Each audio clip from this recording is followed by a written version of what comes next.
With those few words, I'll hand over to our first speaker, Zimbabwe. Well, thank you very much and for having us here, and good morning to everybody present here. Good morning to everybody at home.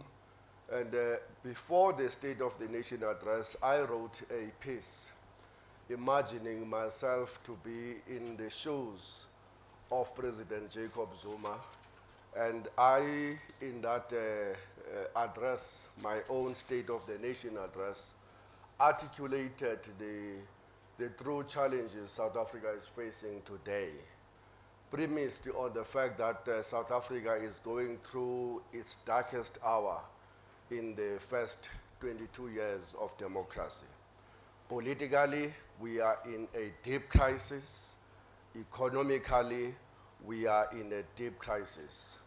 What a good demonstration of the extent of that crisis last night in the State of the Nation address, where we saw hecklers, where we saw the presiding officers at sea in terms of how they will interpret the rules of the House, where we saw everything that South Africa is unfortunately is at this particular moment in our history. And I was saying to myself, this demonstration of this crisis is what we see in our daily lives in the country.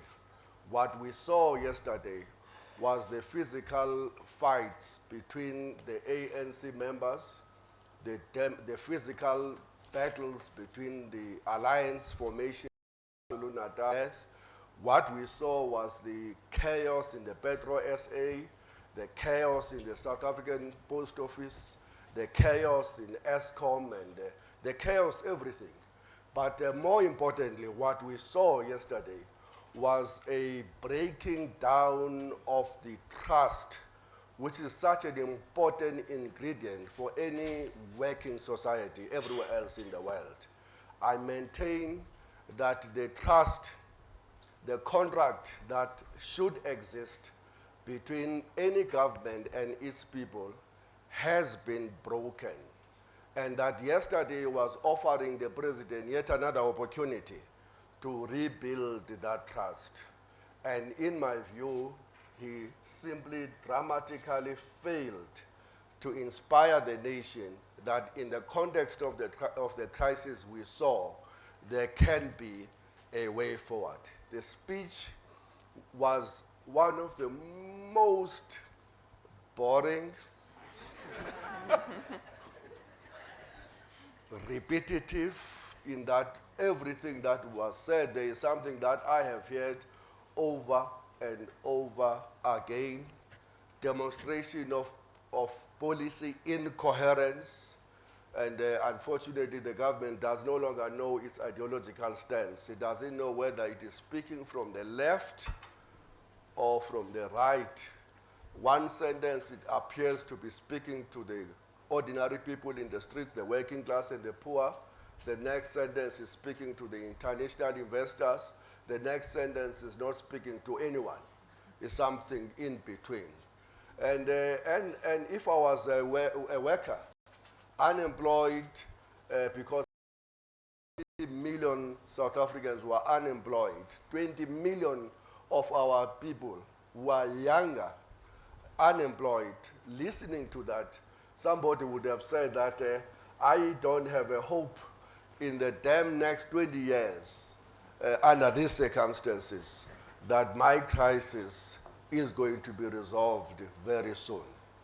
Not speaking in any way as a leader of a country in such a deep ocean, and it confirms the point that I was making. That's what I will say as an unemployed, that indeed a deep ocean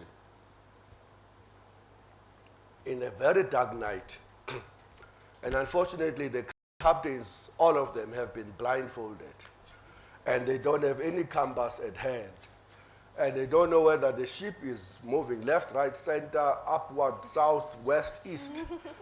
But we can see that the ship is moving towards an iceberg. And that's what my view will be as an unemployed person in this country.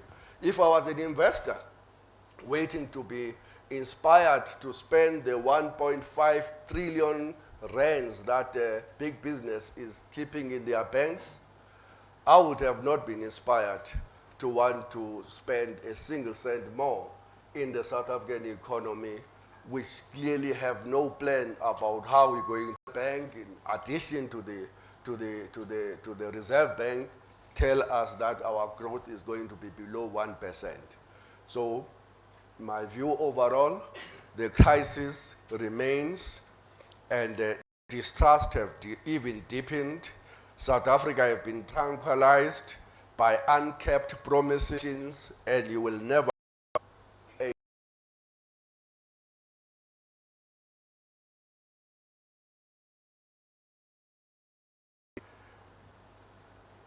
Thank you. Certainly, thank you. Thank you. Yeah, this blindfolded captain with no compass. I think it's a very good image of our government today. Susan, over to you. Thank you very much, Malik, and good morning, everybody. Good to be here, and I look forward to our discussion too. Last night gave us evidence that the times are changing. And I focus here mostly on politics and the policy. The times are changing. We saw a president who gave the signals. He had quite a few phrases to suggest that he has been listening. Between the lines, he seemed to say, we have heard the critics, we have heard the business community speaking out in a series of engagements. He said, we have heard COSATU and Labour in terms of the tax amendments.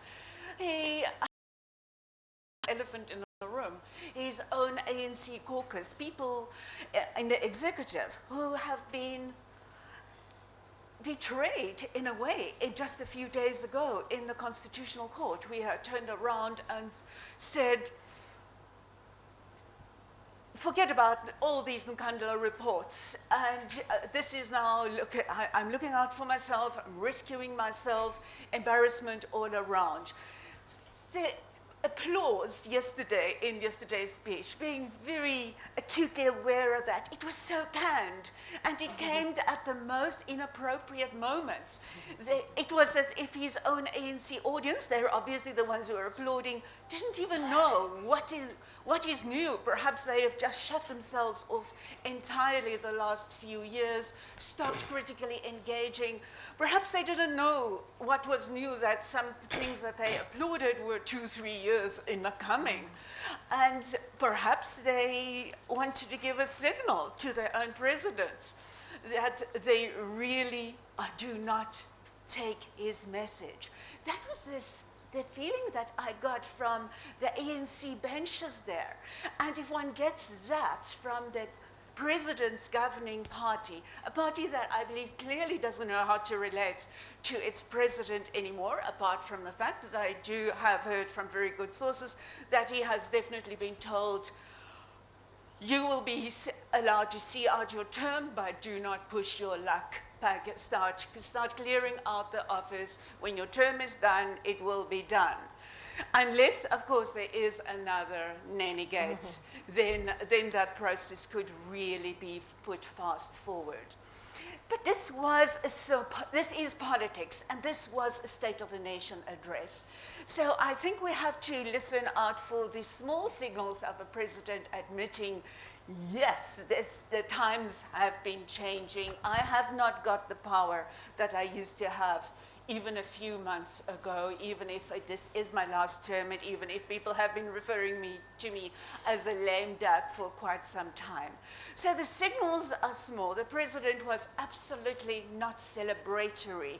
He gave indications that he has heard, but he has conceded on several fronts. Of course, if one listens to the nuclear points, there were not really concessions there. It was said, what could be seen as a concession was that he said, we will procure in terms of abilities, affordability. But it was such an ambiguous statement. He did not say, hypothetically speaking, the Russians come in and they build all 9,600. At least I managed to pronounce 9,600. If the Russians come in and say, build it all. Of course, it's affordable to South Africa, but South Africa will repay for the next 100 or 200 years in terms of a crucial field like that. One of the serious questions that we have in there is still corruption, perhaps with the EFF, and I give them a little bit more credit than Moletsi. Perhaps they did bring that balance into the House because the state of the nation is a really, by definition, it is a very one-sided affair. And even if the EFF, I agree, did not do that like true hecklers and brave fighters should do, I really we really should have seen the physical throw out of the chamber. That would have grabbed the headlines big time. That action brought into very sharp perspective the fact that there is a president, and I absolutely agree with Sven Lema, who has lost the trust, has lost the confidence. And not only, we see this in public opinion polls, both of the president's performance and of trust in South African government institutions. There isn't the electorate throwing out the ANC, and that is probably one of the greatest weaknesses of the Zuma era, and we saw this illustrated last night. There isn't another party that is ready and sufficiently accepted to step into that government space. And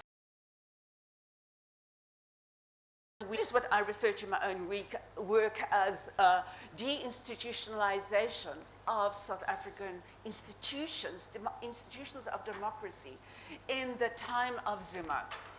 And that is perhaps the most disconcerting aspect, because it is in a time where there is rising populism, a reinvigoration of nationalist sentiment, recognition, consideration of the issue of the compromises that 1994 constitutional settlement brought, and the president also affirmed that it may very well have to revert back to more nationalist, populist, patriotic sentiments again. But last night had many signals that this was a president that was not going to emphasize those points for the time being. I always love counting the number of references to radical in the president's speeches. There was one last night, and it was a little sideway in terms of commitment to radical transformation. In recent years, he has been, and the whole of the ANC has been very clear in trying.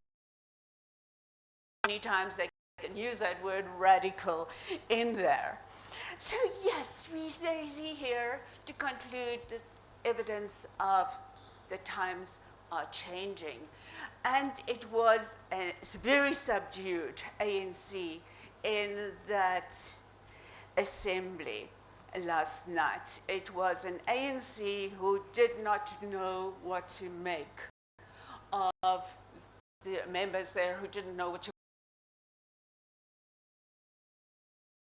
because of his speech. I'm still very uncertain. The struggle continues to get policy clarity, and the Thank you, Susan.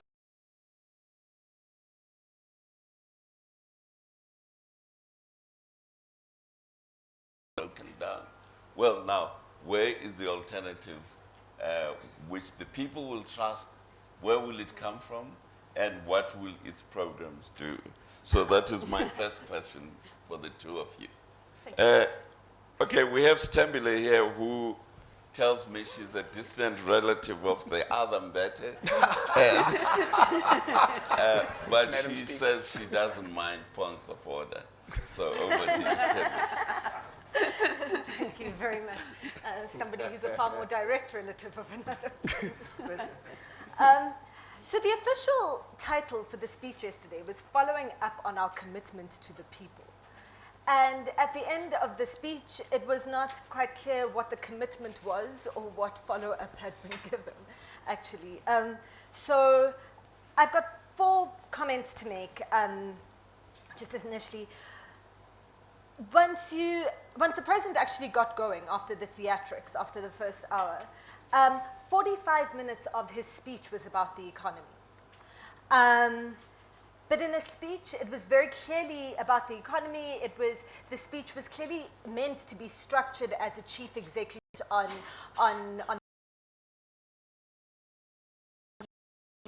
aimed or directed at a business audience. But in a speech all about economy, there was very few numbers. Very few numbers, very little detail about the specifics that were being mentioned. So, okay, so we're going to be, we've achieved so much since the announcement of cost cutting in 2013. Well, how much have we actually saved? The Auditor General says last year that there was 25.7 billion of irregular spending. Is that, and it was an improvement on the previous year, but how much of that improvement comes from the measures that were set in place in 2013 that the President responded to, that the President referred to? We want to get rid of 2 capitals. Great. But how much will we actually save if we move Parliament to Pretoria? And the numbers are there. The costing has been done of this. And so to mention that and then not to speak about what actually the difference will be is bizarre to me. We're going to save on travel and we're not going to have parties next week. And some of those parties were really nice, actually. Those dinners after the budget speeches. Damn. You know, so we're going to save on those dinners. Great. How much are we going to save? You know, how much Nestle and VW and BMW have stayed. Great, how many jobs did they create by staying? If they've expanded, how much, you know, there was this detail that was missing and in the budget speech in 12 days. But in terms of giving, I think it would have been really important in terms of showing an authoritative, you know, a president who knows what's going on, who cares about what's going on, who to mention these things and to talk about those numbers. You know, South Africa pays an extraordinary, I mean, in the hundreds of millions in debt repayment on interest a day. Those numbers are there. Tell us those numbers and tell us why then you're trying to avoid a ratings downgrade, you know, and make that evident to the people that you've mentioned in your title. So very few numbers in a speech all about the economy. It was interesting that this time around he was playing to business as opposed to the unions, where in previous in previous Sonas he's played to the unions and anyone else, and so it'll be interesting to see what that does for the alliance, especially in an election year where it's local government elections and COSATU is important to the ANC for mobilizing and for organizing and for campaigning in an election year. So that'll be interesting to see. And also about the economy, that there was no detail on the sort of, a lot was said, and follow through, what is the process which seems to be going ahead. Third, the health department really shone in the speech yesterday. They seemed like the only department with progress to report. There was actual things like, we said this and this and this, and we've actually done it, and now we're going to do something else. And then as an international relations specialist, I was particularly interested in that there would seem to be a bit of a climb down in relation to the West. That for the first time in a speech of the president, it was the EU is a major trading partner of ours, and we really want to play nice. And you know, we're cooperating with the Americans, we are cooperating with the US on AGOA and in military training, and yes, and we value them. So I thought that was a very interesting addition to this year's Sona. So overall, I mean, it's still not clear exactly how committed the president is to us, the people. But I mean, no surprises anymore, I don't think. Thank you, Stemi.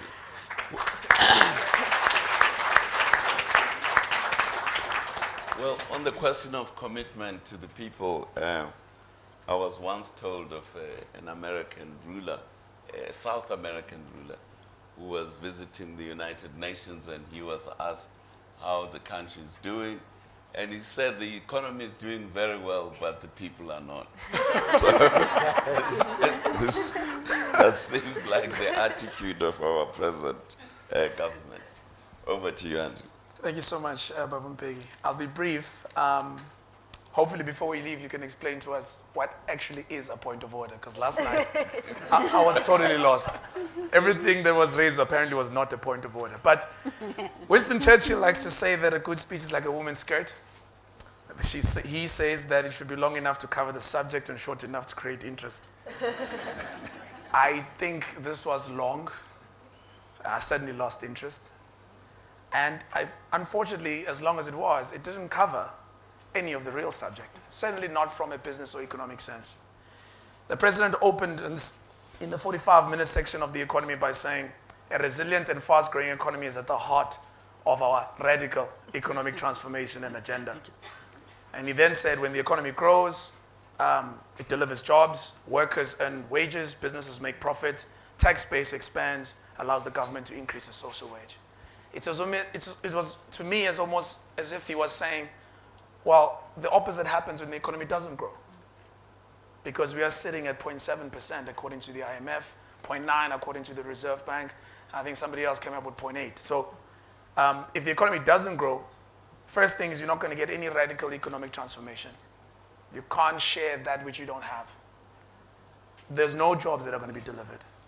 Workers' wages, Mr. Vavi, in real terms, post-inflation, are actually going to decrease.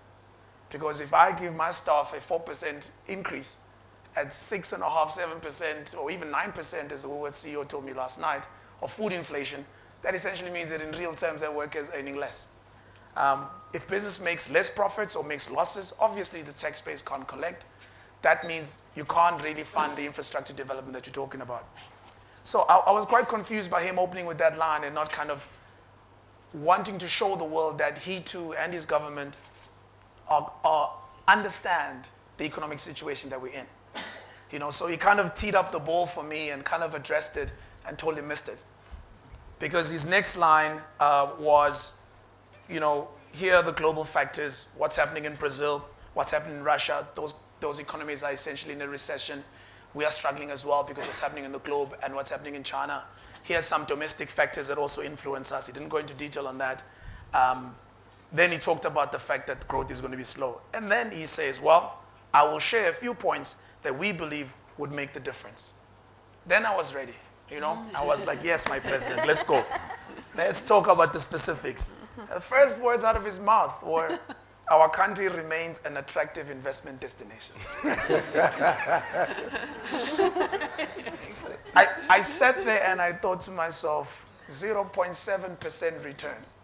If I was that professional from some global bank and I was advising my client to invest, would I tell him to go and put his dollars in an economy that grows 0.7%? Of course not. So my biggest disappointment with the business side of the speech was it felt like the South African government lives in another world. And when there are tough times, we can think of just our personal relationships, whether it's with your husband, your wife, or your family. As you try and deal with them, it's always important that everybody's on the same page that we are going through a difficult time. And that everybody believes that, yes, we're on the same page. How do we then now get ourselves out of it? It felt to me that I was listening to a government that was saying, it's not as bad as you think. We're actually a great global investment destination. We are doing well, etc., etc. Of course, there are places where we are doing well. And I actually think even on the stuff that we're doing well, he could have gotten into more detail.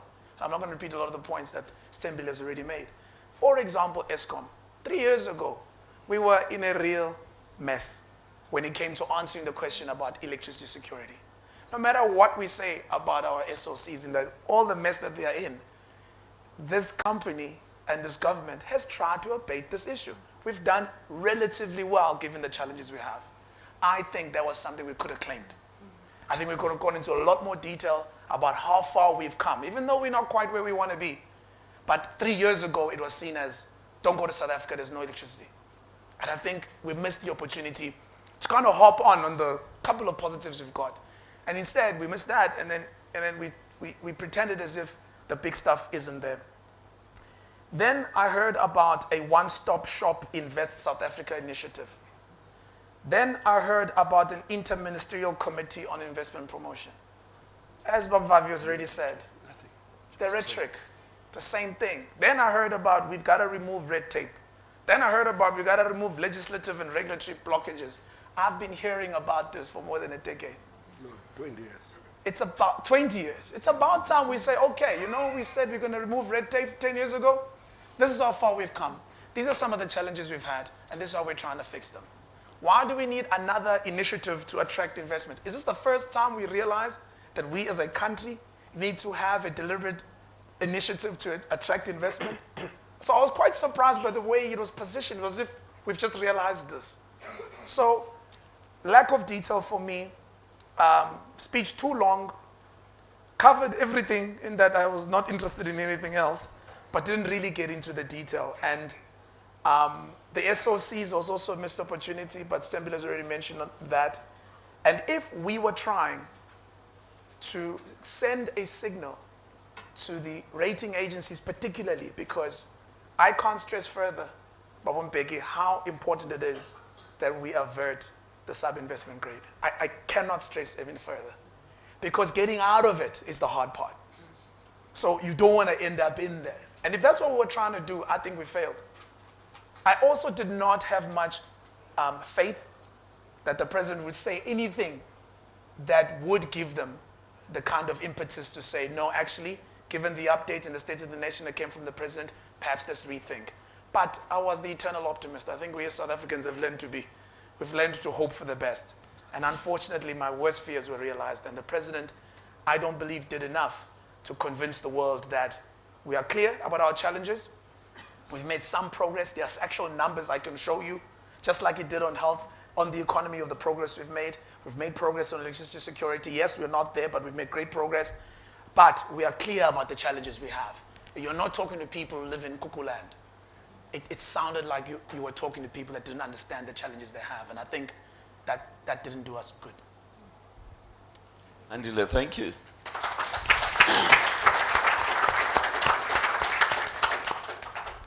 Well, I'm always being asked who are Jacob Zuma's advisor. I think next time I will send a note to him that I have a 4-person team here which can give him all the advice that he needs. Because certainly his current advisors, whoever they are, very clearly, as we've heard this morning, are not doing a very good job. Anyway, I'll open up the discussion to the floor, and please announce yourself and don't speak too long. Yes, sir.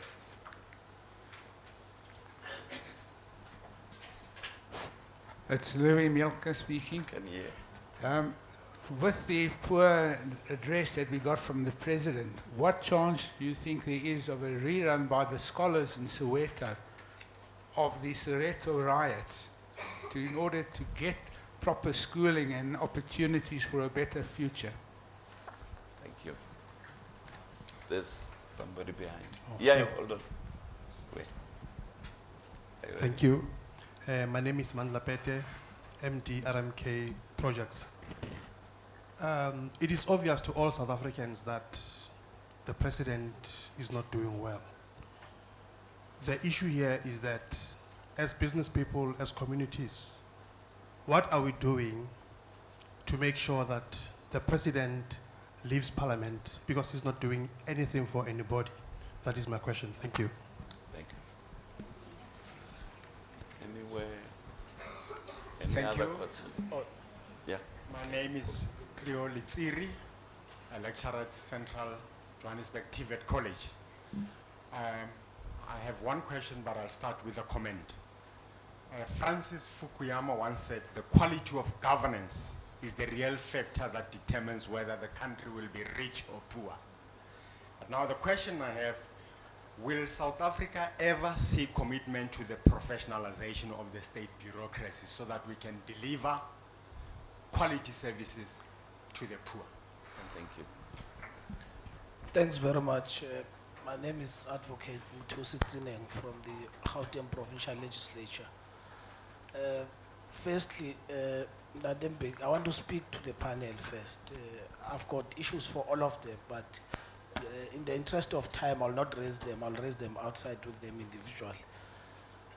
Next time, let's have a panel with people who must not agree, all of us. At least have people with views that are contradicting what you say. That way, we'll have a constructive engagement, and we can make our minds after that. Now, the panel was agreeing, all of them, on one issue. But the second issue I want to raise is that, is it good for our democracy, our young democracy, to have, all institutions collapsing, where people go having issues, correct or not, but go to parliament and disrupt parliament, where parliament is created for serious engagement, where you can push your policy positions through. I think I will applaud DA for, remaining there, and I know next week they will come with, good issues to raise, be it economic, social, and otherwise. But if you push to extend that you are pushed outside, what constructive engagement are you going to bring when this speech is debated? Secondly, the issue I want to raise, and it's a problem in South Africa, we don't really understand how our democracy works. Most of the people think, the president must touch on everything at that time. But we're still going to have the budget votes, we're still going to have the Minister of Finance telling us in details what these plans really means, what the president said. But lastly, I think South Africans, all of us, we must learn to respect the authority. There's a general problem that we don't respect the authority, and it will not take us anywhere. I mean, this is a president who was elected by overwhelming majority of South Africans. Now, if you want to remove the president, you can't remove him by campaigning, coming up with Zuma must fall and all that. Go to the polls, vote for another president. Or if you want to make your work easy, join the ANC. Go and remove him from inside first. And then after because the ANC is in majority. So I think we must really start to think in that direction. But the last point, all of us in Tatembek, in Tatevav, boys, with these brilliant ideas and minds that we have, we need to start working towards the development of South Africa, all of us, because it's in the best interest of us and generations to come after us. Thank you. Thank you, sir. Thank you. Just one point of correction. The president was elected by members of parliament, not by the people of South Africa. Anyway. Thank you.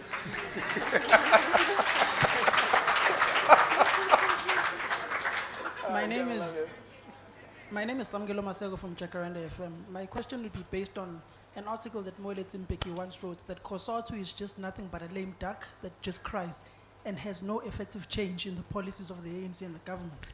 Now, Mr. Vavi has been the General Secretary of COSATU for more than 16 years, if I'm not mistaken. He was one of the people that elected President Jacob Zuma to where he is today with Malema. Now that they have fallen aside, they want to remove the president in an orthodox method they did not use to propel him through the structures of COSATU and the ANC. How will that effect change now that you are outside the alliance? And you say the president has not mentioned any labor movements to bring them on board here. You are in a process to start your own federation, if I'm not mistaken, that you even pronounced. How is that going to be effective to bring about change? And what is currently happening in this country speaks to how South Africans have become so discontent with the politics of the country to effect change. We are so not united that what is currently happening in Parliament speaks to how we have been lazy and have let politicians run over us. Right now, we are sitting here discussing what is happening in the Sona. What are we proactively doing to change the lives of the ordinary people in the township of Soweto, in the rural areas of Mkongundlovu? People who go beyond and live beyond the poverty line. Most of the panelists there live in luxurious homes. What are you doing to effect change to the ordinary lives out there? Why are we putting the sole blame of what is happening to this country to one man who was propelled by politicians like Zimbabwe? Thank you, sir. Well, I think we have enough comments, questions. I'll start over in the opposite direction. And then work my way back. Oh, man. Wow, thanks for the questions. I'll touch on the ones that relate to the economy, but I'll also touch on some of the broader ones as well. Of course, the budget speech is still coming. Of course, there's going to be more information. Of course, there's going to be more detail. But I think we need to also appreciate as South Africans that let's not make the mistake that somebody who criticizes is necessarily against, or that all criticism is destructive. Sitting here, I can tell you now, everything that I agree with, I always give the credibility that it deserves. But everything I disagree with, I will tell you I disagree. So I don't think we should equate disagreeing with lacking respect or not respecting authority. I think we live in a constitutional democracy. We should be able to give our views. And if we differ, that's fine too. That's the purpose of dialogue. On the issue of communities and people who are sitting on this panel living in luxurious homes, I'm pretty sure we do. I think we also need to always ask ourselves the question, whose job is it to address some of the issues that I think the gentleman raised? And the people that we entrust with this work, to what extent are they accountable to us? Because of course, most of the people in this room, me knowing South Africans, we all do our bit to try and help those who are less fortunate. There's probably very few, typically South Africans, because of the history we come from, who don't do enough. I can guarantee you, without all of them answering, there's something they do in their lives that tries to give to those who don't have the opportunities. But you see, that's not what the people on this panel wake up for every day. There are people, though, that we employ and we pay through our taxes to do that. Those are the people that I would rather be asking that question to. Thank you.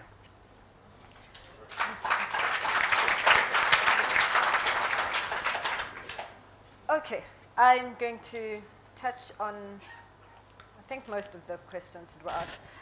The first question about what's the chance of new Soweto riots for better schooling, that's the whole of last year. Fees Must Fall was that. I mean, that was students who are at universities, sure, but from all sorts of backgrounds,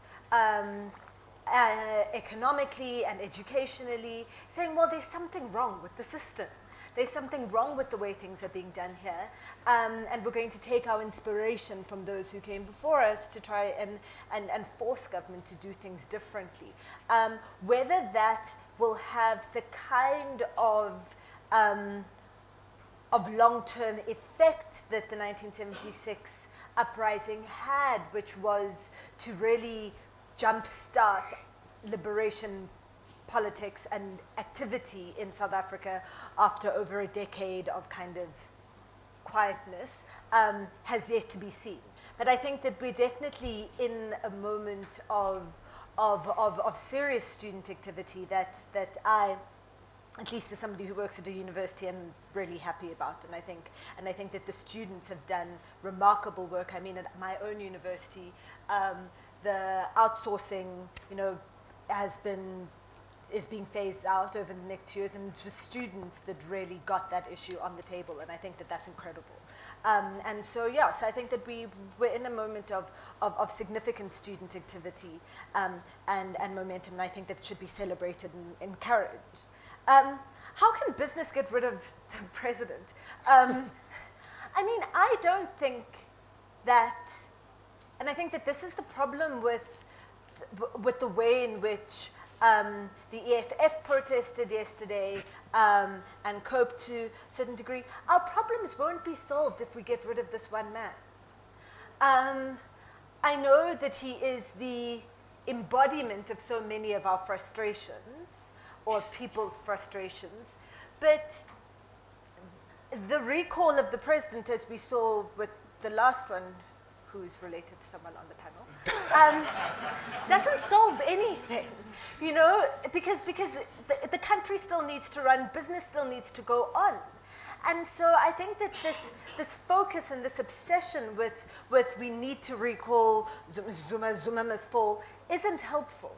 And I think that what it also does is that it's preventing It's preventing us from looking at the actual political mechanisms and institutions that we have and saying, well, what's actually, because there's clearly some sort of blockage, right, about that is preventing the political systems that exist from bringing about real change, from leading to actual dialogue and actual making a difference. Let us try to engage with what is that block instead of saying, well, let's get rid of the dude on top and put somebody else and pray for the best, you know?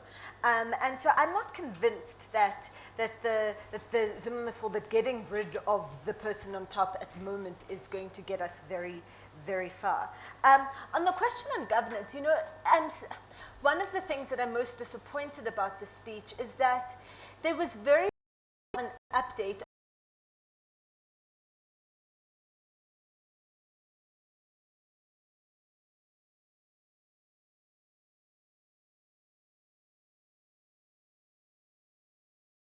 that hasn't gotten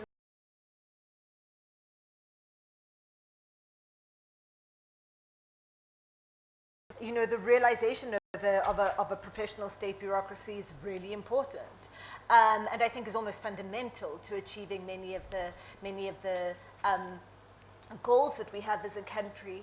And it's weird to me that the president didn't speak much about some of the very obvious successes in there.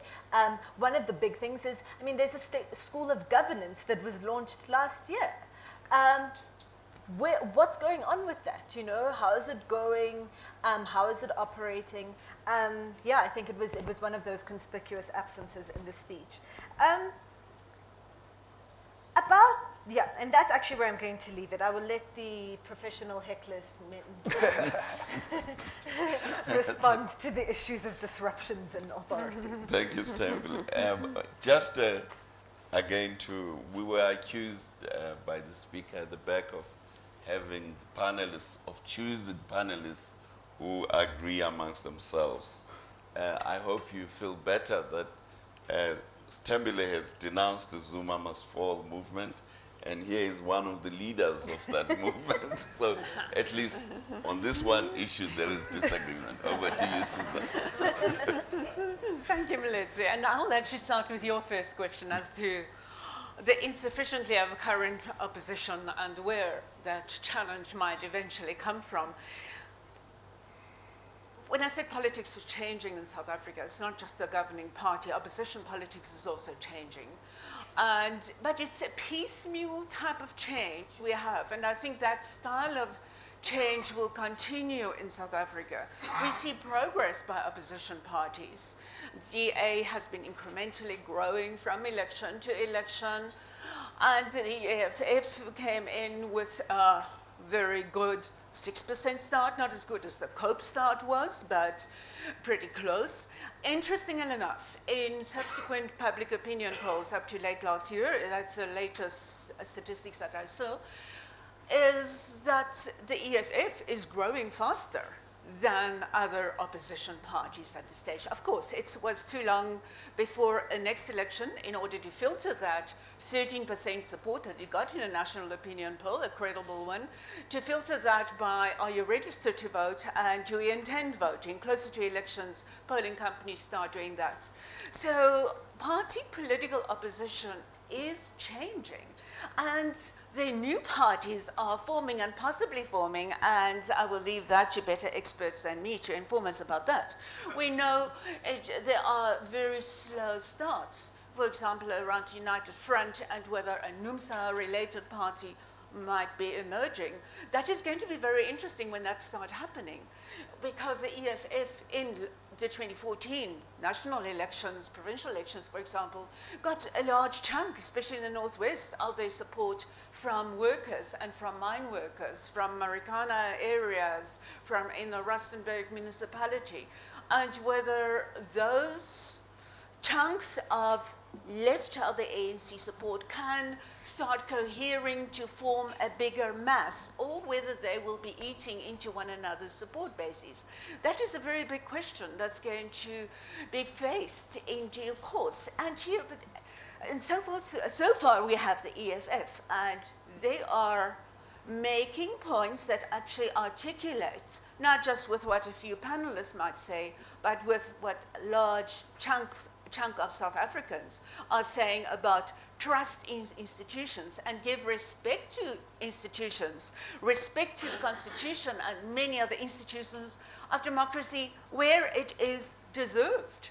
I think Parliament is very well respected. Why do all the opposition parties and the big governing party get themselves elected to Parliament? It is not an authoritarian forum where one opinion rules.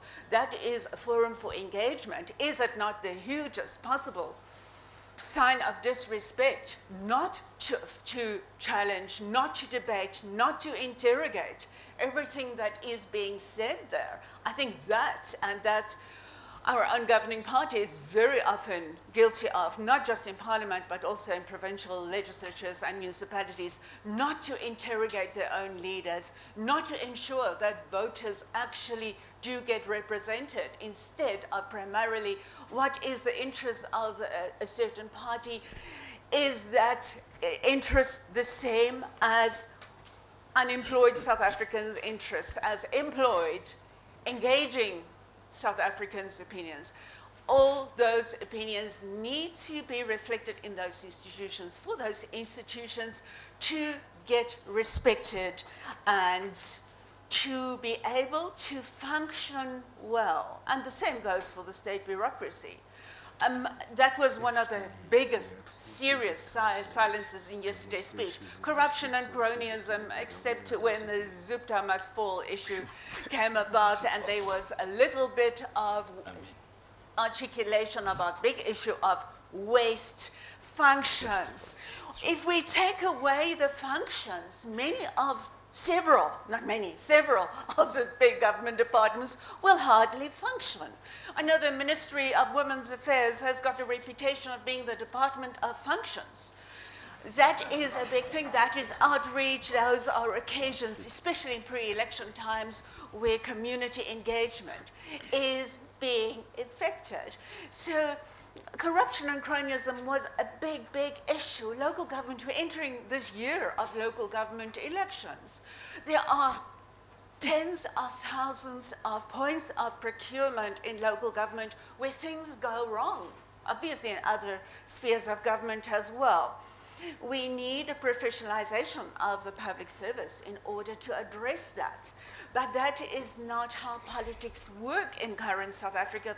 Those patronage networks are a massive part of politics, and especially of local politics, and that's why we see the nomination wars currently in which some people are getting killed just because they want to be councillors and because there's very good business associated with being a councillor or possibly with other levels of representation.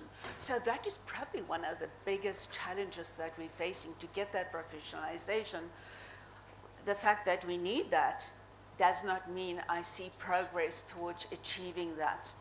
There are corruption commissions, there are disciplinary actions, but the scale of that so far does not nearly match the problem. That is where the big turnaround strategy, a convincing one, a widespread one, is required. It might be very difficult for the ANC to implement that, but doing that and cutting its losses in the shorter term might mean that they can secure a longer term one. Otherwise, the gradual momentum of opposition might become faster. Swelenzima, you will be the expert on that. No, I'm not. Let me just say, in response to lots of questions, very good questions that have come through in the table, just connect the issues that are being raised with my other comments I wish to offer about the yesterday's State of the Nation address. One person is asking here whether we're going to be seeing riots in Soweto. And that makes me to remember that the South African police have issued statistics last time about the service delivery protests. and they tell us that in 2013 alone, there were 14,700 service delivery protests in South Africa. And that's about 50 a day. And they say, the police, not me, they say 5% of these service delivery protests turn violent. Because the people have now been psyched into believing that unless you ban something, tire in the streets, blockade, the mayor, the minister, the premier will not come to hear you. You're asking about whether riots are coming. I once said that already Johannesburg is surrounded by a ring of fire. And the problem, and the reason why we choose to ignore that, is that these are the poorest of the poor, desperately trying to bring attention of the nation to their plight. They can't phone 702, they can't phone power station, they will not be in the talk shows of SABC. They're far too poor to have money to phone. They can only send a please call me, which will not be responded to. And then we can then claim that we speak, all of us,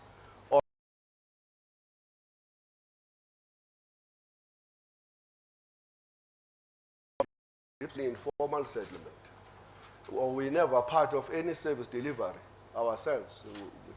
We see this as just statistics. And this is this point that I want to raise basically. The extent of denialism on the part of the State of the Nation address yesterday, and denialism comes from the fact that you have no solution. The only way when you have no solution is to push your head deep under the sand and hope that the problems will solve themselves. And that's what we saw yesterday. Commission after a commission, a task team after a task team, a claim that state-owned enterprises are working well, a claim that our economy is resilient. Where we live from, you know, this ivory tower politics is absolutely a dangerous phenomenon in South Africa indeed. When you live somewhere and the windows are too dark, and you come walking in 2 days in some township, and then you think that that's sufficiently in touch with the people, is always going to be the problem. The disconnect between the rulers and the ruled is such a proportion that it will create a huge problem. And that's where the problem of trust comes from. You speak on our behalf, you don't even connect with us. Yesterday, there was just this lack of empathy with the poor coming from the State of the Nation address. Not a single word to assure the 34% population that is unemployed that we are with you, you know, we know what we are going through. No talk about the extent to which the middle strata and the working class, and now increasingly yourselves in business, are so overwhelmed by the problem of indebtedness, and that how ordinary people are just struggling every day to get the ends to meet. No talk to the 13, 14 million people who go to bed every night without anything to eat. Disconnect with that. The reason why you would not speak to those people, because you know that you will offer no tangible solution to the crisis that they are facing. Now let's talk about just a few things about these authority questions that have been thrown to us and the respect.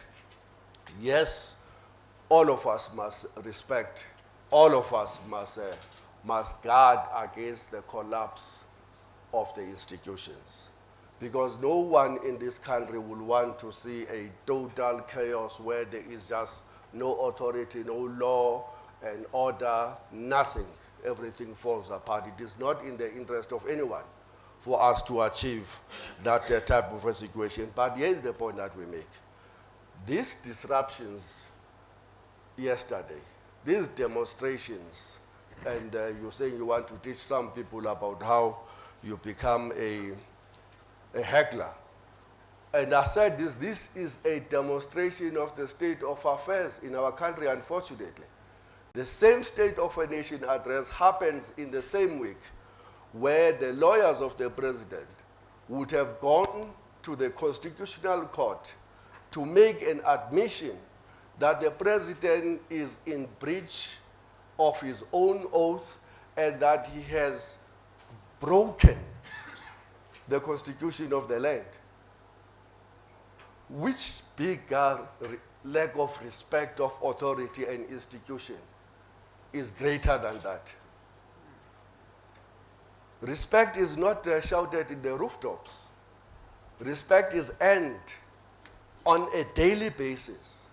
You can't just say, I decree that you're now all going to respect my authority. No, you earn that every day. And unfortunately, the president has not earned any respect, worst of all this week.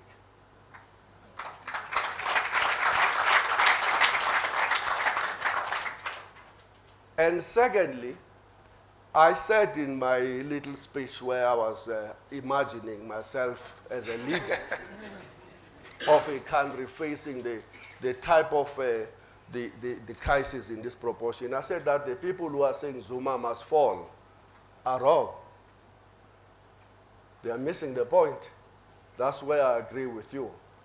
You cannot say that this crisis is because of one person anymore.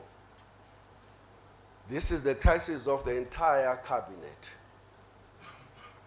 For the question will arise in the cabinet.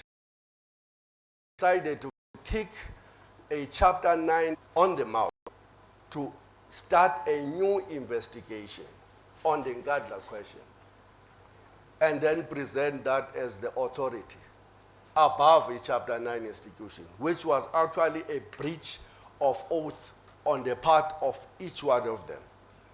When they were playing that bioscope about a fire pole, what was inside their conscience? When they said that the Gupta thing is just some few people who were jealous, why didn't they ask a question, which white company, as I was asking the other day, which white CEO can do what Gupta is reported to be doing into this country every day? Which white CEO, let's play the race card for a moment.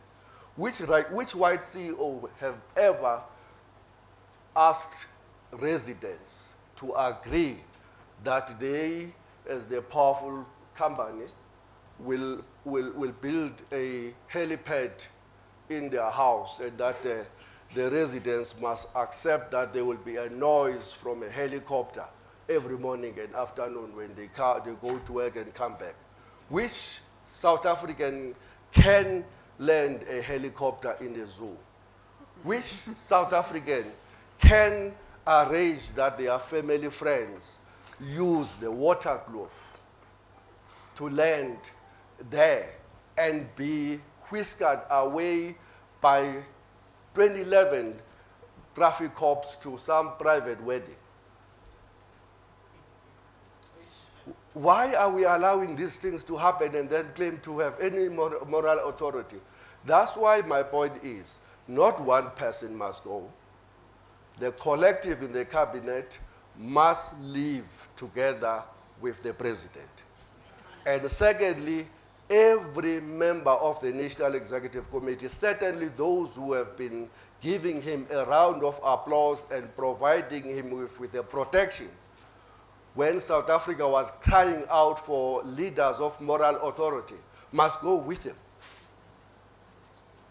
And I think that at this particular point, that call must be made, because if we don't, Then 50 years down the line, when things start to fall apart and that we are fully, squarely in the terrain of a banana republic, our children will ask us, where were you? Did you raise your voice? When one family could bully, and when ministers themselves, Mbalula told this country that he was told by the Guptas that he's going to be appointed as the Minister of Sport. And indeed, that happened. Where else does that happen? Where is the ANC? Where is the leadership when that happens? Come on, guys. Why are we denying? Why are you on denial? When things are falling apart right in front of us. I'm not part of those. To me, I agree with you, Kubalo. When something is right, like the scorecard on healthcare, I said, that's it. We're moving in the right direction in the fight against HIV and AIDS. The pharmaceutical company is a good step on condition that we're not going to be imposed another family-linked person to run it down. I will applaud that. But when things fall apart, I will not be afraid to stand up and say, that's it. You are going wrong there. That's not what we promise our people. And I have, from my example, my leader from the Jacaranda, I have been a general secretary for about 14 years of the Federation. And no one, very few people will debate on the detail about the policy direction of this country from 1994. Not as a spectator. I've been there myself. I know exactly what missed opportunities we had at what point, and I know exactly when we turned to the West. So yes, I backed the president not as an individual. I backed certain ideals, and yesterday I went back to look at what was the State of the Nation address offering in 2009. And I read all of the 11 points. And I read again 2010, when in my view things started to go wrong. And I read again the 2015. And I saw what I'm now referring to as the policy zigzagging, the incoherence in policy, the refusal to take a line at the political level and pursue a line that will be unpopular here for the following reasons, but will be popular here. And I was saying yesterday to the CNBC Africa, you cannot serve a sheep and a lion in the same kraal at the same time. It's a mission impossible. You've got to stand for something. And unfortunately, the State of the Nation address yesterday doesn't stand for anything. And that's why the business community is not happy. That's why the labor movement is not happy. That's why the students are not inspired about whether their crises are going to be resolved through a commission of inquiry. That's why nobody is happy. You've got to stand for something. You either this or not this, that's it. You can't be everything to everybody. You're going to fail.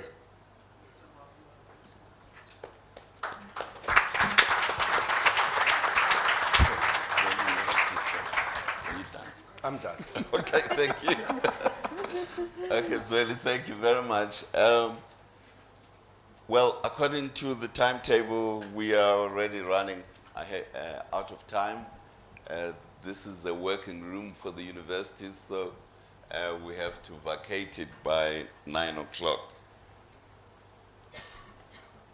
Yeah, okay, we can't go for another round of questions. Because according to the timetable, I don't know if you've seen it, we have to finish at 10 to 9. Okay. Okay, but let's just take the three then who are there. Morning, everyone. My name is Daniel Molokele. I'm a Pan-African. I just wanted, maybe since there's no time, it's something for all of us to take away home. Not just the panelists, but everyone in this room. I feel like I'm watching a repeat movie as I see South Africa slide deeper and deeper down, a sinking Titanic. In June 1998, I laid thousands of students from Unpleasant to Harare CBD, University of Zimbabwe students, on 2 June 1998, I was the president of the SRC in Harare. And our motto on that morning was Mugabe must go. We're chanting in the streets of Harare, 2nd Street Avenue, Mugabe must go. We initially wanted to demonstrate for our grants, for our payout, and we said our message is bigger than campus politics. Our message is a national crisis. And we used Mugabe must go as a slogan to emphasize the agents of the crisis. I just wanted to say something about that experience, because since 1998, I've never said Mugabe must go ever again. I was suspended by the University of Zimbabwe and given 8 disciplinary charges. The university was closed for 4 months. Graduation was delayed by a year. In that hour of confusion, students cried out to me and said, "Where's your leadership?" In my desperation, I called out to the Zimbabwe Congress of Trade Unions, Catholic Bishop Conference, all those big organizations in Zimbabwe that we have. And we were called to the Africa Synod House in Harare as student leaders to give our case to the rest of the civil society people. And I stood on behalf of the thousands of students who were now scattered all over the country after the police forced us out of the campus for saying Mugabe must go. That was our message. Mugabe must go. He's still here, as you know. One thing I see from the repeat movie is that the leaders, instead of encouraging us as students for standing up to Mugabe and his kleptocracy, they warned us that we're starting a fire that will not finish. One after the other, they said, "Students, you are young, you are immature, you don't know what you are dealing with. Mugabe is much more bigger than you think. And there will be a blood flow in Harare if you continue on this path. And we will not be able to account for the thousands of bodies that Mugabe and those hoodlums will create in this country." And they warned us to stop what we're doing. That's why from that day onwards, I said Mugabe must remain where he is until God calls him to heaven. You will never hear me say Mugabe must go. I'm just waiting for God to help him out of State House. Is there a lesson for South Africa? Because no such a lesson. I've been living in South Africa since 2004. Since 2004. And I was in Bulawayo last week. I spent a week in Bulawayo, and I want you guys to understand something important. You are in denial. That's the message you need to take home. You are in denial. Some of us here don't even have time to compare the history of Zimbabwe to South Africa, but take time to compare the rest of African history. You will see that you are in denial. This is a script, a repeat movie. Thank you. In terms of solution, someone said solution. In terms of solution, stop attacking each other, start confronting the crisis. And the crisis is that South Africa has no leadership and it needs a sense of vision. Like yesterday's budget, I always say to the Zimbabweans, you don't have a vision document, so you don't know where you are going to. South Africa says they are using the National Development Plan. If it was the National Development Plan, then the speech yesterday should have been word by word following the script to say, where are we at? What are we missing? What are the targets? So there is no vision right now. And where there is no vision, people get confused. We don't have a rallying point. Whether we're the opposition, we're like in a crisis management mode. And like Zimbabwe, you will continue to slide. You will continue. Zimbabwe is not going to be solved tomorrow because there is no plan. No plan. Nothing. No plan. Thank you, sir. Nothing. My name is Tando, the Sunday Times. Just one question for Mr. Vavi and Mr. Mbeki. Since you've worked close with President Jacob Zuma, just one question on the fact that is he a compromised or a president, or he's just incapable of understanding the consequences of his decisions? There seems to be parallel decisions from the NEC taking place. I mean, in 1 week, he managed to collapse the economy of the country, and NEC members didn't seem to have been included in that decision making. Is he incapable of understanding consequences of his decisions, or he's just a compromised president under this thing that they term state cap? Thank you. Okay. We have one Sorry, woman yeah. Hi, I'm Priya Rauji. and one last person over there. Okay, hi, I'm Priya Rauji, an alumni of the Wits Business School. My question is more related to a future perspective. So given that South Africa sent a delegation through to Davos, and we're getting all these best practices coming through from what it means to be living in the fourth industrial revolution. So just taking that into account, there's a few principles that I see coming through. The one is around creative destruction, which is exactly what the EFF is trying to achieve, where you're creatively trying to destroy what we perceive to be the authority at the moment. But what I do see coming out is just doom and gloom and negativity all the time. So my question to you is, if you had to reboot South Africa and restart, what would you do? What are the key things you would focus on? What would your ministries be? Like, for example, would you have a ministry of innovation? And what would South Africa 20 years down the line look like? And how do we start building up in order to achieve that? Okay, I think we will stop there with the questions. They seem to be all or mostly directed at Zweli, so I'll let him go with it. Daniel.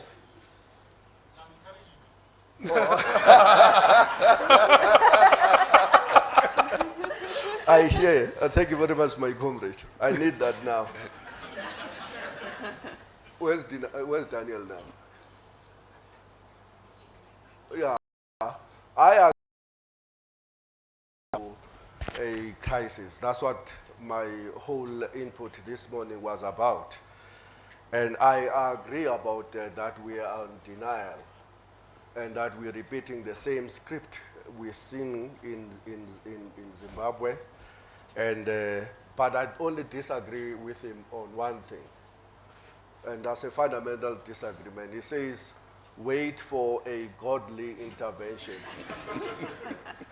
No, South Africans are not going to wait for a godly intervention to stop the slide. The 14,700 demonstrations a day, the fees must fall, the outsourcing must fall, the anti-corruption coalitions, the many other ETOLs, all of those initiatives are all initiatives that says we will not wait for God to intervene. Unfortunately, he has not intervened now. Mugabe is 93, and I don't know for how long you're going to have to wait.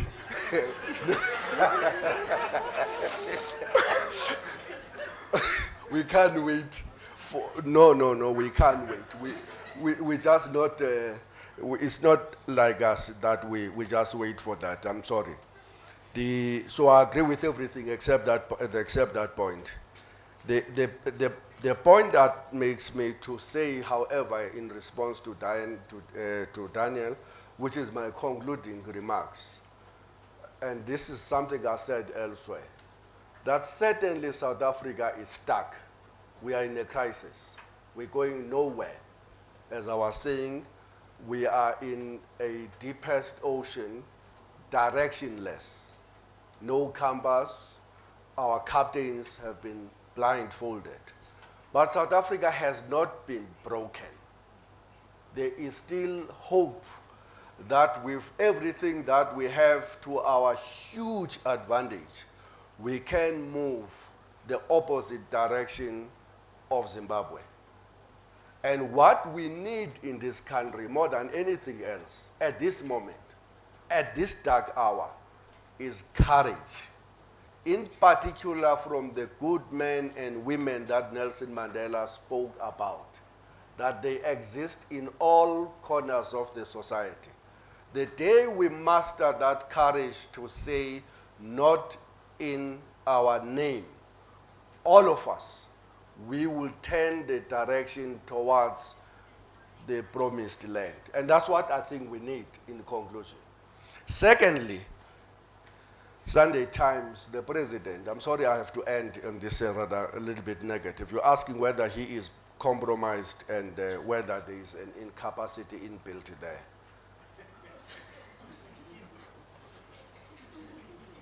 my view, and this is not a personal attack or anything. My view is that both. I have learned that the hard way. As one of his biggest supporters for many years, I have learned that he is too compromised to play a decisive leadership role, in particular in a struggle against corruption in South Africa. For example, when you're facing 783 charges and they have not been removed, you compromised.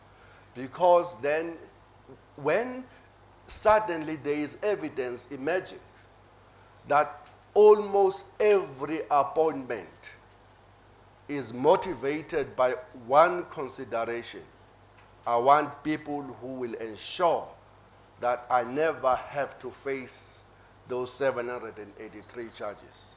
I'm prepared to pay 17.3 million rands in a golden handshake to remove a professional prosecutor like Ngasana in order to get some junior middle ranking official whose first task is to remove charges against somebody that the society perceive to be my friend, Nomgcobo Jiba. You compromised. When you remove a Hawks director, an MK cadre for that matter, and you offer him 3 million rands to go, when you appoint a police like the former one and the current one, and I'm going to have a press conference next week because I have now a forensic audit that shows that this himself is a compromised person. Perhaps that's why he is being appointed. When you go everywhere else in other state institutions, and that becomes the norm, is a talk to a compromised person. So that's what I'm saying. Secondly, incapacity, certainly yes. And in my view, the president does get good advice, including, I know as a matter of fact, he was advised to make a symbolic gesture on the question of payments in the wake of the damning public protector report. Comrades did say to him, please, it will do you a great favor. Pay, even if it's just a small amount, show that you consent. No. I'm assured of my unwavering support from my Sikopans. And then, a total collapse this week. The poor Nati and the Tulas Nlesi and Advocate Tihang all left hang up there dry. Completely humiliated forever. I don't know what they can ever say to anybody, including their own children in the future. And that's unfortunately the state of affairs. And that's the issue then about the issue of being compromised and also the issue of incapacity. Yesterday there was a good talk about we want to save, we want to address wasteful expenditure, we're cutting costs and all of that. Good stuff, because that's inspired surely by what we're seeing happening in Tanzania.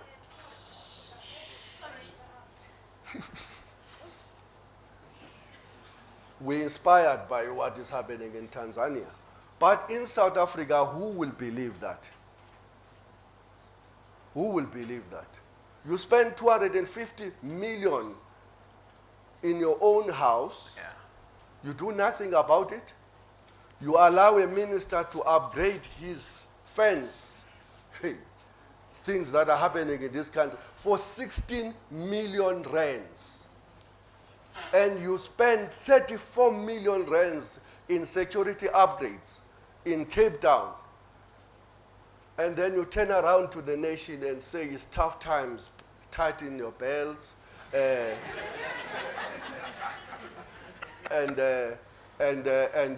please save. We want to address wastefulness in the government. Who believes that? And that's the issue of moral authority. that I was speaking about, the president unfortunately have no moral authority to talk to us about savings or wasteful expenditure. He doesn't. Thank you very much. Thank you, Jim. Well, before I thank our panelists and Wits Business School, I must say I've been told to spend 5 minutes making closing remarks. Now I'm very nervous about this free license that I have been given here. I might misuse it. But anyway, one comment I want to make in connection with Sona, do with the health. Yes, the president did say life expectancy has increased from wherever to wherever. And, but the one very crucial omission, he didn't say, first, why did it decline? And secondly, why did it go up? The key information that was held back was that the ANC government was party to the decline in life expectancy in the way it managed HIV/AIDS. First, secondly, why it started going up was because of the Treatment Action Campaign and the Constitutional Court. But he is claiming credit for the government. But those are the people, and Zweli was one of the main supporters as General Secretary of COSATU for the Treatment Action Campaign, and there were many other governments who supported the Treatment Action Campaign. So even the one statistic that we were given was we were only given half of the story. So that's one part. The second comment I want to make is about the underperformance of the ANC government. To me, I think there's one word that we have to always keep in mind, which is competition. If you look at our top teams in the world, in this country, we have the Springboks and we have the Proteas. They are amongst the top 3 teams in the world rankings. Why are they there?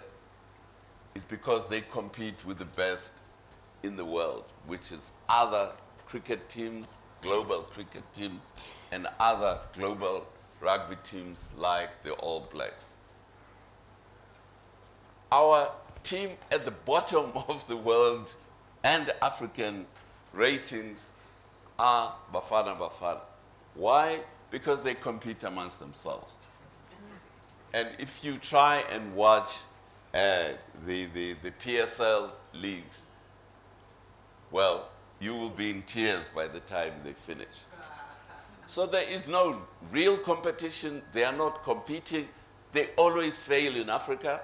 They are not competing with the African teams. And that is one of the curses of South Africa, lack of competition. Now, today, we see this lack of competition, the consequences of it in our politics. There is no competition in our politics. This point has been made very strongly that the opposition needs to be stronger to the ruling party. How this is to happen, well, we haven't had the time to go into it, but we need more competition in our politics if we're going to overcome corruption. Corruption is cost-free in South Africa. All you have to say, you spend 2 years telling the public protector, no, I'm not paying you back. And then when the 2 days before the hearings of the Constitutional Court, you say, I will pay. So let me walk away from this whole situation. But if there were real political competition in our political system, there would be a cost to corruption. Today, for the ruling party, there is no cost to corruption. So we can demonstrate, we can scream, we can shout. So the challenge which I think the panelists have thrown up to all of us is we have to participate in creating real political competition in our political environment in this country. So those are my 5 minutes worth of comments. I now have to call upon Wits Business School, where are you, to come and say a few words. But before she comes, I have to finish my part. She takes over from now. I really can't thank the panelists enough for the work that they have done. This about 10 o'clock last night. So you must have had sleepless nights trying to disentangle what was right and what was wrong with it. But thank you very much, everybody, and thank you, panelists. So over to you.